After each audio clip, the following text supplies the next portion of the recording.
There's a specific nightmare that haunts, I think, almost every business owner I've ever Hmm. met. Hmm.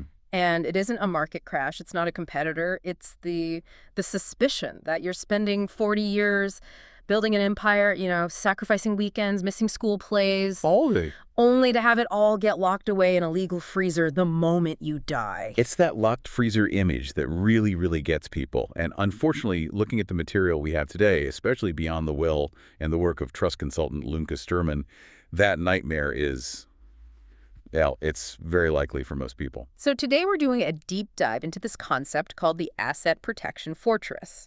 It sounds dramatic, I know. It does. Bit medieval. Right. But the big takeaway here is actually pretty unsettling. If you think your will is going to save your business or your family's lifestyle, you're probably wrong. That is the headline. A will so often is just a death document. It's static, it's reactive, and in the South African context specifically, it's incredibly slow. But everyone tells you, be responsible, get a will. I mean, I feel like we've been told this since our first paycheck. Sign the will, put it in the safe, you're a good citizen. And look, let's be fair. Having a will is definitely better than dying intestate, which means dying without one. That's chaos. Total chaos. But a will is not the safety net people think it is. I mean, think about the mechanics for a second. A will is basically a letter to a judge. It just says, "Dear High Court, now that I'm dead, please give my stuff to these people." Right. Simple enough. Except it's not. Because until the master of the High Court stamps that paper and appoints an executor, absolutely nothing can happen. Your assets are in your name. You're not there to authorize anything. And the bank freezes everything. Instantly, by law. And that gap between the death and the stamp, that's the danger zone. That is the danger zone. In South Africa, just getting the letter of executorship can take weeks, sometimes months. But winding up the whole estate, I mean, we are looking at 12, 18, sometimes 24 months. So let's look at the alternative. This fortress the source material talks about. What are we actually building? Because it's not just a stack of paper in a safe. No, it's a living structure. We're talking about trusts, but not just, having a trust. We're talking about a very specific architectural shift in how you hold your wealth. Yep. Okay.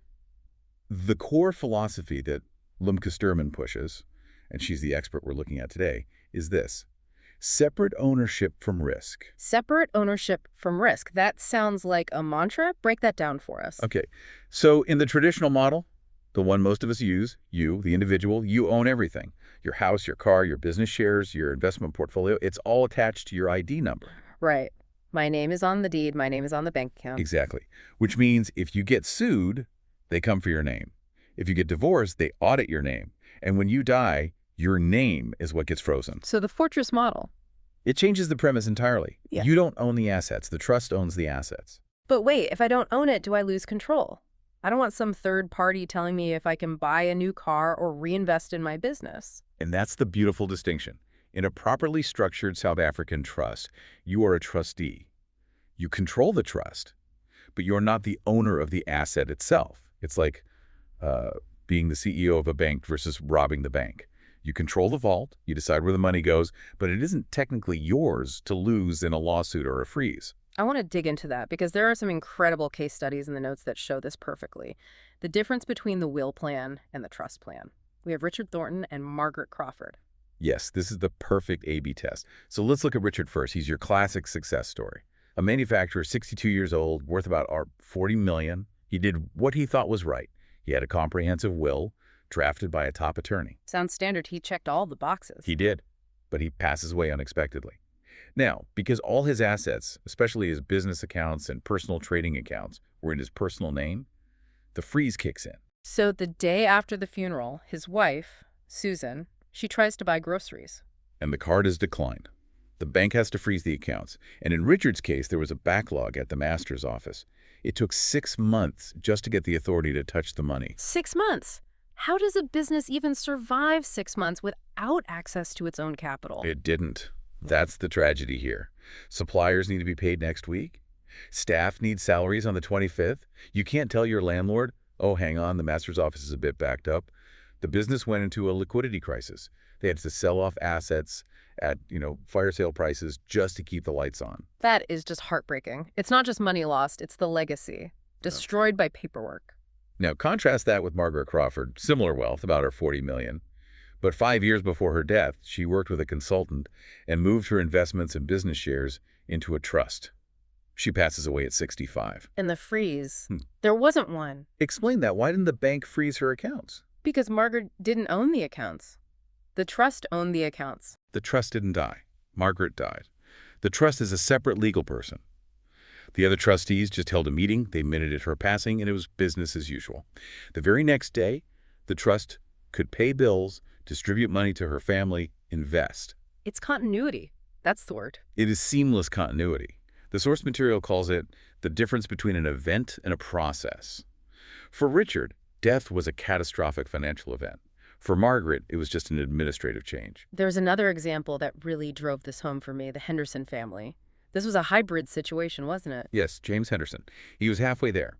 He moved his investment portfolio, about $8 million, into a trust. But he kept his house in his personal name because, like a lot of people, he was sentimental about owning his home. I get that. It feels safer to have the deed in your safe with your name on it. It feels safer, but it actually created a trap. When James died, the house got caught in that whole estate administration mess. His widow, Patricia, she wanted to sell the house, to downsize. And she couldn't.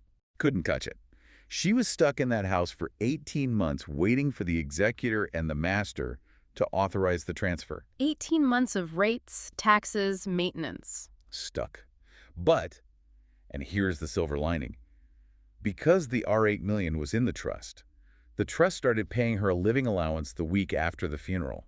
So she had cash flow, even if she was asset trapped. That comparison, 18 months versus 1 week, is really the only metric you need to hear if you care about your family's comfort. It really is. It turns a crisis into a manageable situation. Okay, so we've established that trusts solve the death problem by avoiding the freeze. But this fortress concept, it's about the 3 Ds. Death is one. What are the other 2? Debt and divorce.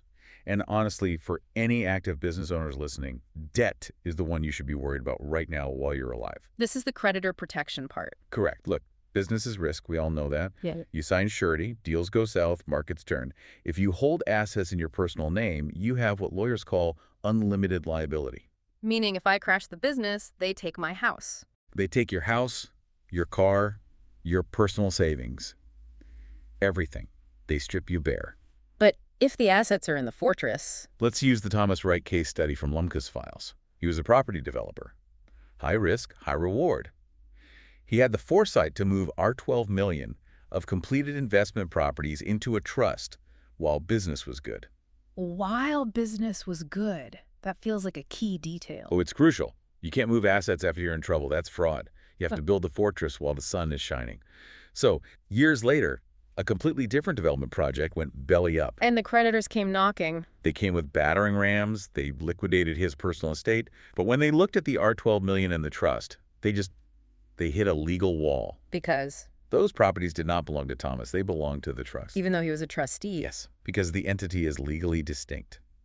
The creditors could not attach the trust assets to satisfy Thomas's personal debts. So his family still had a roof over their heads and income from those properties. Exactly. The fortress held. If he'd kept those properties in his own name, his family would have lost everything. Instead, they weathered the storm. Which brings us to the third D, divorce. Now, I always thought that in a divorce, especially with the accrual system in South Africa, everything is on the table. What's mine is yours. Usually, yes. But trusts introduce a really fascinating legal nuance, especially for protecting your children from their future divorces. Let's talk about the Morrison family. This is the one where the son, David, gets divorced. Right. So the father, William, sets up a trust for his kids. He doesn't give the money to David directly. He puts it in the trust. David is a beneficiary. David gets married, and then later David gets divorced. And his ex-wife's lawyers try to claim half of David's share of the trust. And usually they'd win. If it was in David's bank account, absolutely, 100%. But because it was in a discretionary trust, David didn't actually have a right to the money yet. He only had a hope of receiving it. A hope. And you can't split a hope in a divorce settlement. That is incredibly slick. So the ex-wife got nothing from the trust. Nothing from the trust capital. Yeah. The assets remained intact for the bloodline. If William had just left that money to David in a will, David would have inherited it and, yeah, lost half of it. The trust acted as a shield. I want to play devil's advocate for a second. This all sounds amazing. Protection, continuity, safety. But there has to be a price tag. When I hear trust, I hear expensive. It's the number one objection. Trusts cost money to run, and they do. You have accounting fees, independent trustee fees. It's not free. And taxes. I've always heard that trusts get taxed at a really punishing rate, like 45% flat rate on income. That hurts. It does hurt if you don't manage it properly. Yes, the flat rate is 45%, but there's a mechanism called the conduit principle. Conduit like a pipe. Exactly like a PITE. Yeah. The trust receives the income, but instead of keeping it and paying 45% tax, the trustees can resolve to distribute that income to the beneficiaries, say your kids or your spouse, who are probably in a much lower tax bracket. So the tax is paid at their rate. Precisely. If your child is at university with no other income, their tax rate is basically zero on the first part of it. You can legally channel the money to them to pay for tuition, and the effective tax rate just plummets. So that scary 45% number is often manageable. Okay, so the tax issue isn't a deal breaker. What about setup costs versus what? The cost of dying without one. We have to talk about executor fees. Yes. I was shocked by the math in the notes. I actually pulled out my calculator because I didn't believe it. It's staggering. The standard executor fee in South Africa is 3.5% plus VAT on your gross assets. Gross assets. So if I have a house worth R5 million, but I still owe R4 million on the bond, They charge the fee on the full R5 million. They don't care about your debt. it feels almost criminal. It's the law. So let's look at the Campbell family case. George Campbell had an estate of R20 million. If he kept that in his personal name, the executor fees alone would have been nearly R800,000. Almost R1,000,000 just to pay someone to file paperwork. Correct. That's money that is not going to his children. Now, George moved that R20 million into a trust. When he died, the value of his personal estate was tiny, just his car and some clothes. And the executor fee on the trust assets? Zero. Trusts don't die, so they don't have executors. So he saved his family R800,000. That pays for a lot of years of trust administration fees. Exactly. You're prepaying for management to avoid a massive lump sum loss at the end. It's an efficiency play. We've covered money, death, and divorce. But there's one more area the source material highlights, and it's the one that makes me the most uncomfortable: incapacity. The dementia risk. Yeah. We all assume we're going to die sharp as a tack at 95, but what if I have a stroke at 55? Or early onset dementia? This is where a will fails completely. A will is totally dormant while you are breathing. If you're incapacitated, you can't sign checks, you can't authorize payroll, you can't sell an asset to pay for your own care. So who does? Well, if you don't have a trust, your family has to go to the high court and ask them to appoint a curator bonus. That sounds expensive. And public. It is both. It can cost R50,000 to R100,000 just for the application. And then the court often appoints a professional, a total stranger, to manage your money. A stranger. A lawyer, usually. And this person has to approve every expense. If your wife wants to pay for a specific doctor, she has to ask permission. That is just humiliating. It is. Now, compare that to the Robert Harrison case. His father, William, had everything in a trust. When William developed dementia, there was no court case, no curator. So what happened? The other trustees just stepped in. They followed the rules already laid out in the trust deed. They used the funds to pay for private care immediately. It was private, dignified, and instant. That word private is the final piece here. I had no idea that a will becomes a public document. Oh, absolutely. Once a will is lodged with the master, it is public record. Yeah. Anyone can go and inspect it. Anyone. Your competitors can see who now owns your business shares. Scammers can see that your widow just inherited R10 million in cash. It puts a target on your family's back. And Private documents. There is no public inspection of a trust deed or its assets. The Anderson family used this perfectly. William Anderson was worth R25 million, but it was all in the trust. When he died, the public record just showed a guy with a used car and some furniture. he looked poor on paper. Own nothing, control everything. He protected his family from that lottery winner effect, where everyone comes asking for money. Okay, I am sold on the concept, but this sounds really complicated. This isn't something I can just scribble on the back of a napkin. Please don't. That is exactly how you end up with a sham trust. A sham trust. That sounds ominous. It's a real legal term. If the courts look at your trust and see you're treating it like a personal piggy bank, no real separation, no independent trustee, no meetings, they will pierce the veil. They'll declare the trust a sham and drag all those assets right back into your personal estate. So you end up with all the hassle and absolutely none of the protection. Exactly. You need proper governance. This is where someone like Limca Sturman comes in. She's not just selling a template, She's selling the architecture. She calls herself a trust consultant and asset protection specialist. I was looking at her services, and I like that she has specific packages. Usually, dealing with lawyers feels like writing a blank check. Right. She's structured it very clearly. She starts with what she calls the foundation audit. That's the where am I vulnerable step. Where does that run? It's around R25,970. It's a full risk analysis. She looks at your current structure, your will, your companies, and just points out all the cracks in the wall. And then if you decide to actually build the structure. That's the asset protection blueprint. It's the full execution plan. That's about R39,990. It's an investment for sure, but when you compare it to that R800,000 executor fee we talked about earlier. It's a rounding error. It really is. And she also emphasizes the fortress review. You can't just set this up and forget about it for 20 years. Laws change. You need an annual stress test. That makes sense. You service your car every year. You should probably service the thing that holds all your wealth.